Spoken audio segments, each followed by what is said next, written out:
আর আল্লাহ পাক অনেক কিছু মাফ করে দেন, কিছু কিছু বিষয় আল্লাহ পাক মোটেই পছন্দ করেন। তার মধ্যে একটা হচ্ছে অহংকার, তার মধ্যে একটা হচ্ছে শিরক, তার মধ্যে একটা হচ্ছে অন্যের হক নষ্ট করা, তার মধ্যে একটা হচ্ছে আদম সন্তানকে হত্যা করা। আল্লাহ আপনাকে ভালোবাসেন এবং আল্লাহই আপনাকে প্রকৃত অর্থে ভালোবাসেন, বাকিরা আপনাকে স্বার্থের জন্য ভালোবাসেন।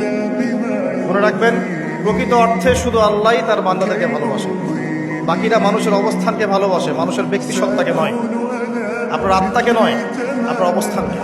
এটা আপনি হারে হারে উপলব্ধি করবেন যত দিন যাবে। যখনই আপনার সামনে মুহাম্মদ নামটা উচ্চারিত হবে, কমপক্ষে সাল্লাল্লাহু আলাইহি ওয়াসাল্লাম অবশ্যই পড়বেন। একবার দরুদ শরীফ পড়লে 10টা নেকি হয়, 10টা গুনাহ মাফ হয়ে যায়। আল্লাহ পাক 10 বার আপনার প্রতি রহম করবেন, আপনার মর্যাদা আল্লাহ পাক 10 গুণ বাড়িয়ে দিবেন। বলেন সুবহানাল্লাহ। আল্লাহ পাক বলেছেন, কুল্লু নাফসিন যায়িকাতুল মাউত, প্রত্যেকটা নফস বা আত্মা মৃত্যুর স্বাদ গ্রহণ করবে। ফাইন্নামা তুওয়াফাউনা উজুরাকুম ইয়াওমাল কিয়ামাহ, কিয়ামতের মাঠে তোমাদের পূর্ণ প্রতিদান দেয়া হবে।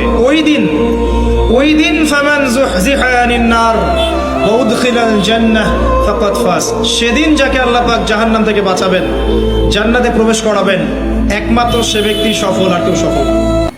নিজেকে নিয়ে ফিকির করবেন, অন্যের ফিকির বাদ দিবেন। অন্যের কথা পরে কে কি করে, নামাজ পড়ে কিনা, কে কি বলে লেকচারে, কার কি সমালোচনা করে, সব বাদ। আগে নিজের চিন্তা করবো। আলাইকুম আনফুসাকুম, নিজের নফসের খবর নাও, বাস।